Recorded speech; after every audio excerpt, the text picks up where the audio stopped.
And hello and welcome to Arts and Entertainment. I'm Deborah Gilbert, your host. And as always, thanks so much for being here. I hope you enjoy the show. Well, we're going to highlight another wonderful theater that's based in the state of Connecticut. It's called Hartford Stage, and Eric Bloomquist, an actor at the theater, is my guest today. And Eric, thanks so much for being here. We appreciate it. Of course, happy to be here. Thanks, Deborah. What we just talked about before we started taping is your background. Let me introduce you to the viewer. Why don't you tell us about yourself? I am an actor. I was born in Hartford, and I went to Trinity College, and I now freelance as an actor, director, writer in film and TV and theater in Connecticut, out of Connecticut. But Hartford State has always been a real home base for me since I was a kid. I've done several shows here, and I'm happy to be back this Christmas season doing Christmas Carol.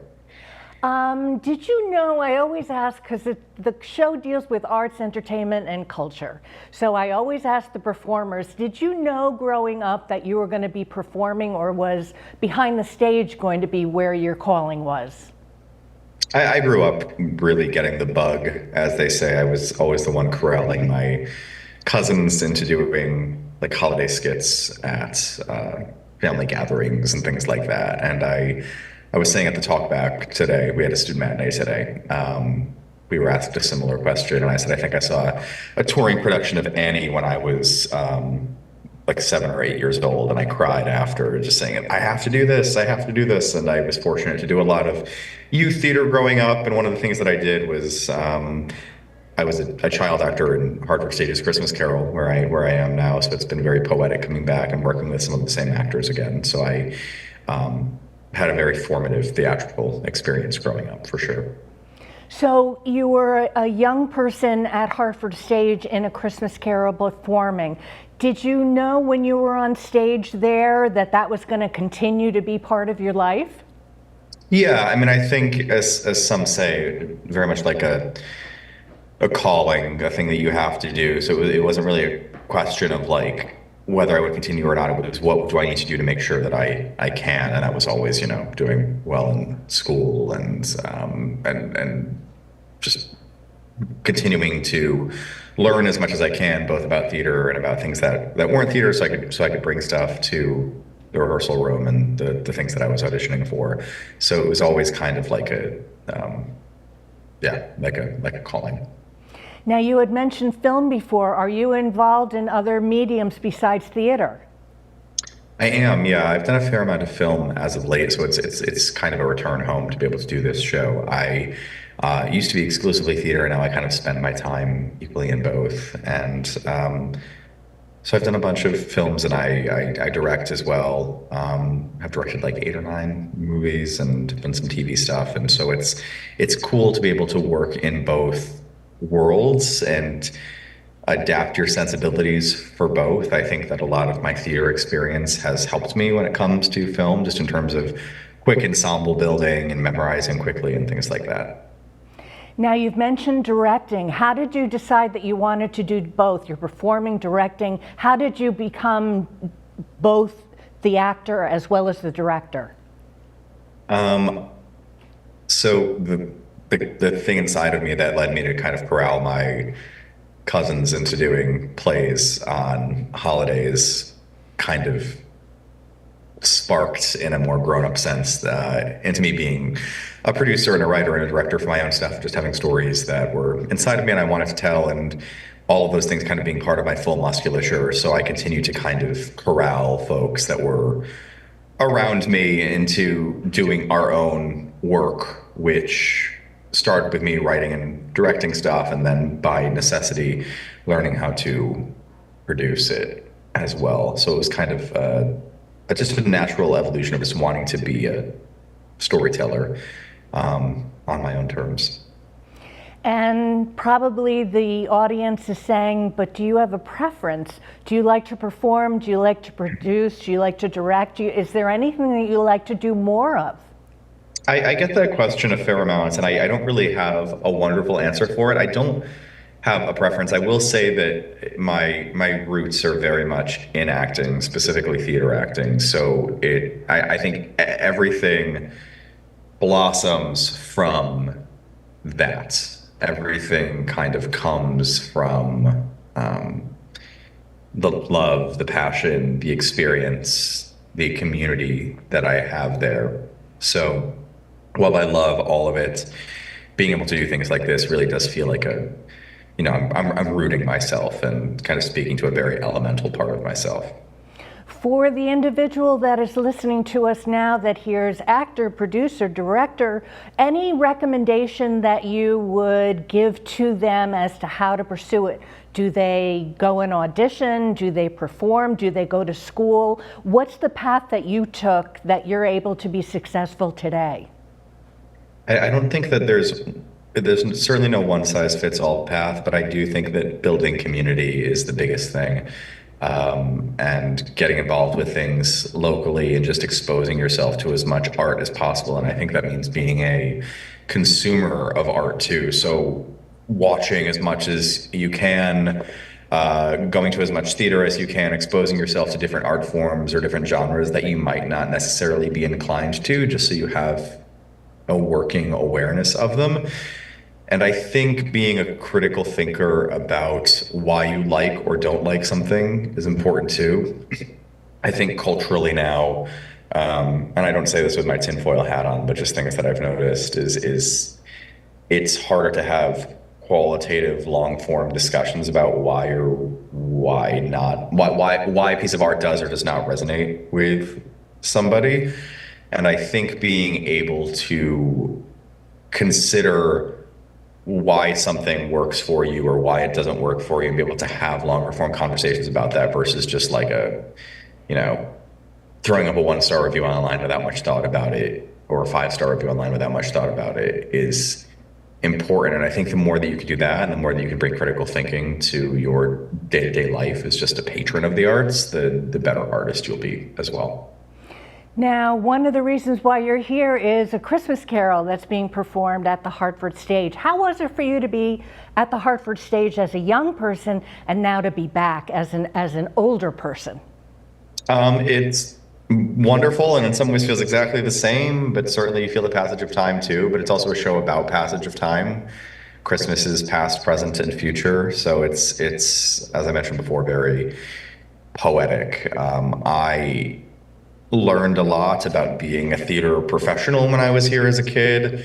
I was exposed to actors whom I just respect and admire and care for on a personal level greatly, which I've carried with me in like everything that I've done since. And so it's especially like cool to be able to come back, and some of these actors are still on the show, and to be able to work with them again, and see how time kind of kaleidoscopes, is what a teacher once said to me. Time has a way of kaleidoscoping. I think that's kind of what's happening here. And probably people are saying, Hartford stage, I may have been there, I may have not been there, I've heard of it, I haven't heard of it. Can you tell us anything about the theater? Hartford stage is an intimate theater, typically on a thrust stage. This show's on a thrust stage, which means that there's audiences on 3 quarters around the stage. It's an amphitheater, so all the seats are kind of, there's not a single bad seat in the house. Everything, you have a great view no matter where you are. So it feels very, very close and personal, and like you are immersed in the action of the show. I think it's about 500 seats. And for a show like this, where there are special effects and a very big cast and people in the audience and people running through, audience members and entering from surprising places, I think it's a particularly cool place to see not just A Christmas Carol, but any show, because it's a very neat, versatile space. And for people who may have only been exposed to, I know there are people who haven't been exposed to any theater whatsoever, but for those who maybe have only seen, proscenium theater or like a couple of shows in their time, I think this would be a really interesting place to go to kind of see the different manifestations that the art form can take. Let's talk about the website, hartfordstage.org. Are you aware of what's on the website? Generally speaking, yes. Are we anything specific or? Just if you've been through it, what would the viewer find when they go there? I believe you'll find. I mean, you'll find all things Hartford stage. Certainly, right front and center. You'll be able to look at what the rest of their season is, including A Christmas Carol, and learn more about each show. It's very easy to buy tickets, and you can learn more about their educational programs. They're super involved in the community. With really great educational initiatives, both in school and the students coming into Hartford stage. And that's a huge priority for them, which is really, really cool. We're doing like 9 student matinees for A Christmas Carol, and they're all sold out. And they have teaching artists that work with students before and after shows. We do talkbacks with them. So you can learn all about that, special events, and just generally about the mission of Hartford Stage and the leadership. But it's been a staple in the community for like over 60 years, and I am happy to be part of that lineage and a lot of that history, both past, present, and future, if we're sticking with the Christmas Carol language, is on that website. Okay, good. Let's hold that break and we'll take a break. I'm Deborah Gilbert. You are tuned in to Arts and Entertainment. We're going to take a break and we'll be right back.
And welcome back to Arts and Entertainment. I'm Deborah Gilbert, your host, and as always, I hope you're enjoying the show. We're talking about Hartford Stage, and I certainly hope that you enjoy getting to know Eric Bloomquist. And Eric, what the theater has done is sent me some pictures. So why don't we go through the pictures and you tell us what we're seeing. So if we could roll those pictures, that would be great. Okay. The top of that is me going into my costume fitting in 2004 when I was a child in the show, and the bottom photo is a match frame as best we could for me going in for my costume fitting last year when I rejoined the company in 2023. So I'm somewhat sentimental when it comes to things like that, and so we wanted to capture it the same way. And I don't know, in looking at it and in doing it, I mean, the same kind of excitement bubbling over was in me for both of them, and I wanted to make sure that we captured it because it is, that's special for me. That's a picture of our Scrooge, Alan Gilmore, in a fit of joy toward the end of the show when he has, spoiler alert, reclaimed himself and found his spark and joy and zest for life, again, surrounded by members of the children's company this year.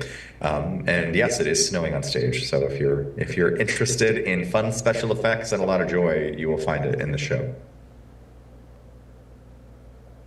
That is me, I believe this year in, yeah, it should be, that's probably this year, yeah. Let me check where my watch is. Yes, that is me this year.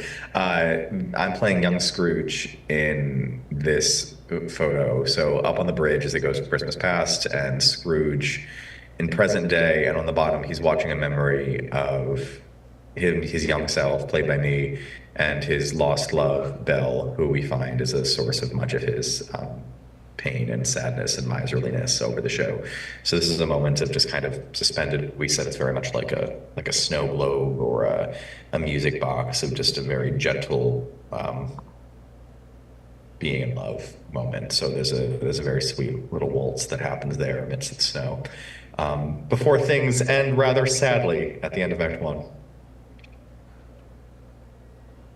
This is just before that. This is a party scene with members of the Hart School. We have, I think, 10 members of the Hart School actor training program that are part of the ensemble of this show, who comprise lots of roles in the show, from ghosts to dancers to different bits and pieces and parts that come up through London, who are really quite wonderful.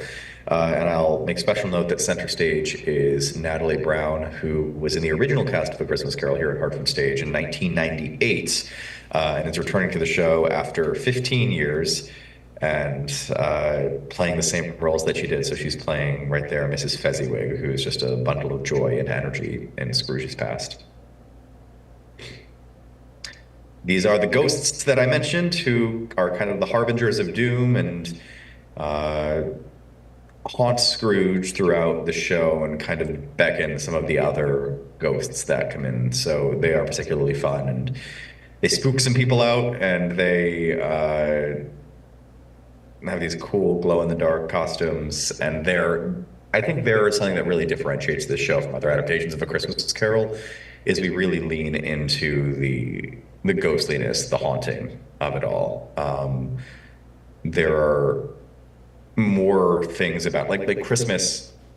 Some people don't know this, but like ghosts have been historically a big part of Christmas. It's in the lyric of Most Wonderful Time of the Year, Scary Ghost Stories of Christmases Long, Long Ago. It's part of it. So it's very much woven into the DNA of this, and it doesn't really shy away from these kind of spooky, fun moments, which is what really made me love it so much when I was a kid, and still love it to this day, is having this fun little chill through the whole thing.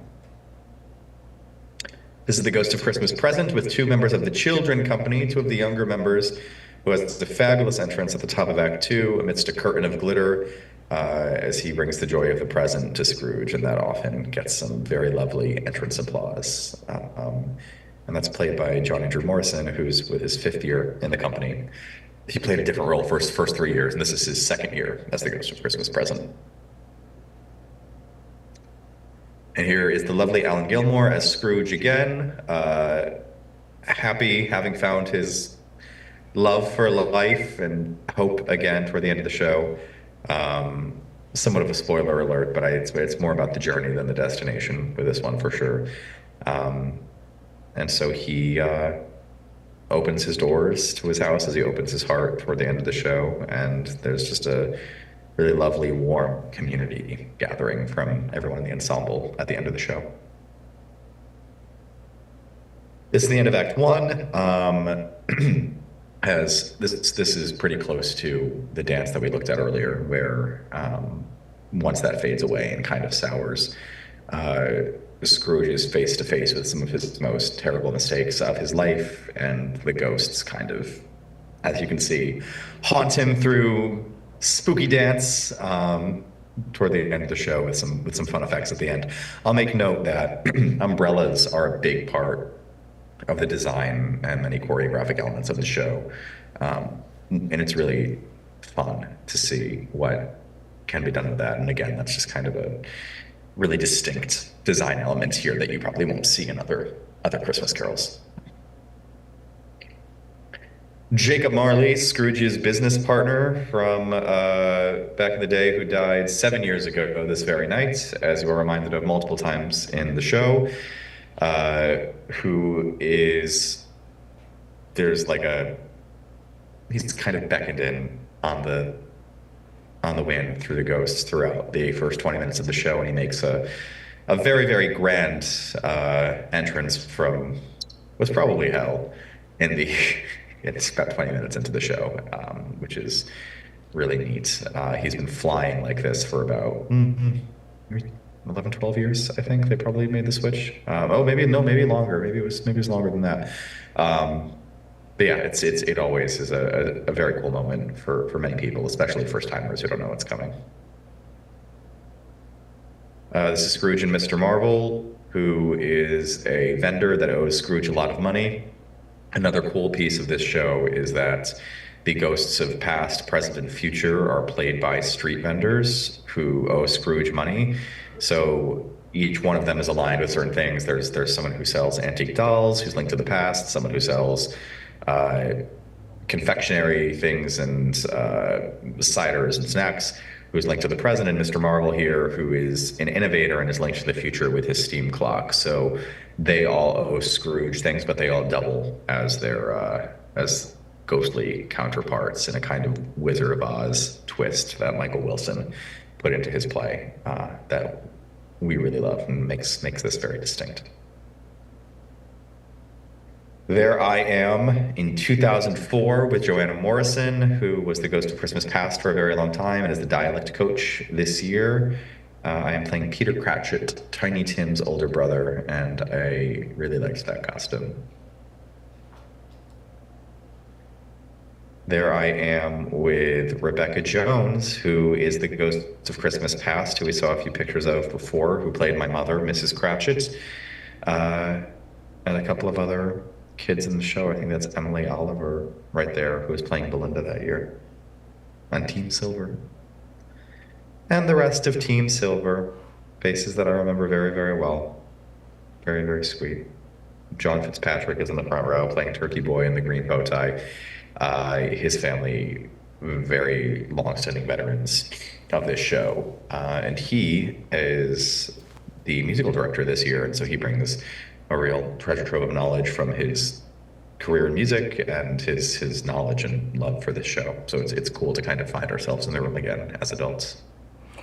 Okay, thank you for the pictures. They were wonderful. How was it to see it and go through memory lane? Oh, it's great. It's kind of all inside me, so it's, it bubbles out. You're mentioning 2004, and here we are in 2024, about to go into 2025. How is it for you to be back there in A Christmas Carol as a young person, and how is it being an adult?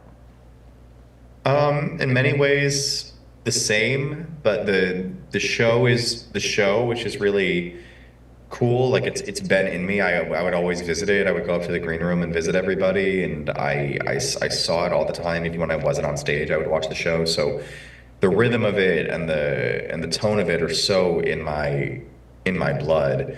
But it's cool to be able to attack it from a different angle, playing different parts, to be able to have a little bit more.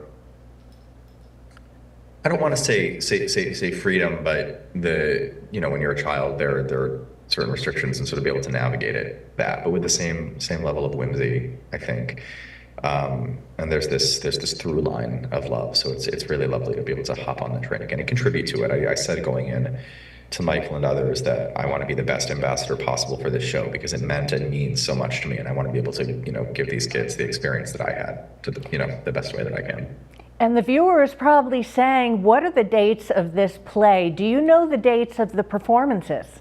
I do. We started a little over a week ago. We started on Saturday the 23rd was our first show, and we'll be running until December 29th. So we're running right up until the end of the year. There are a bunch of performances left as of the date of this interview.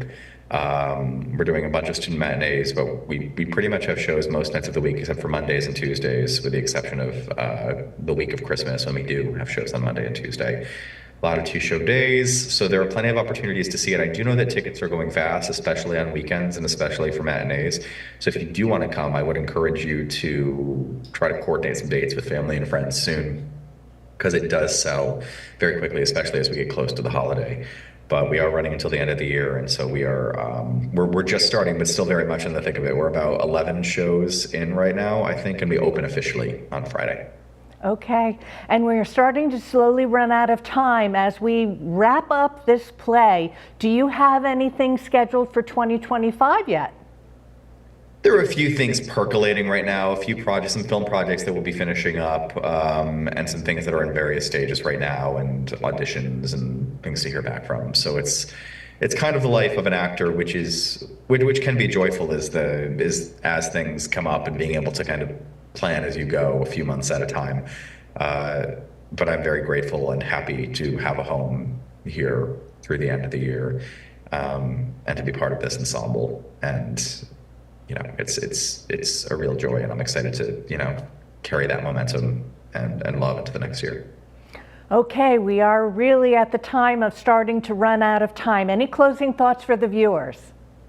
I love this show. I've loved this show since I first saw it when I was a kid a few years before I did it, and Hartford Stage, they, as I mentioned earlier, really care about the community and accessibility and ability to get tickets. So there are different price ranges. If you're a Hartford Public Library card holder, you can check out tickets for a performance. So there are different ways to see it, and I would encourage you to try to find one, because I do think that there's a lessons to be learned and love to be found here, and it's just a really wonderful show. We had somebody walk up to us after the show last week who said that he'd never been to anything like this before. His wife encouraged him to come and brought him with her, and he said that he's like, I've never seen anything like this. And then he said, I get it, I understand the message, and that was really special to us. So we hope that more and more people like that will come into the theater and have that experience to see what theater can do and say, and to be part of it. Okay. Well, thank you, Eric. It's been a pleasure having you, and wish you all the success with this wonderful play.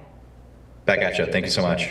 Okay. I'm Deborah Gilbert. You've been tuned in to Arts and Entertainment. In case you need to reach me, I'm at artsandentertainment@mail.com. Well, I hope you have a super day today, and as always, thanks so much for tuning in, and I'll see you next time.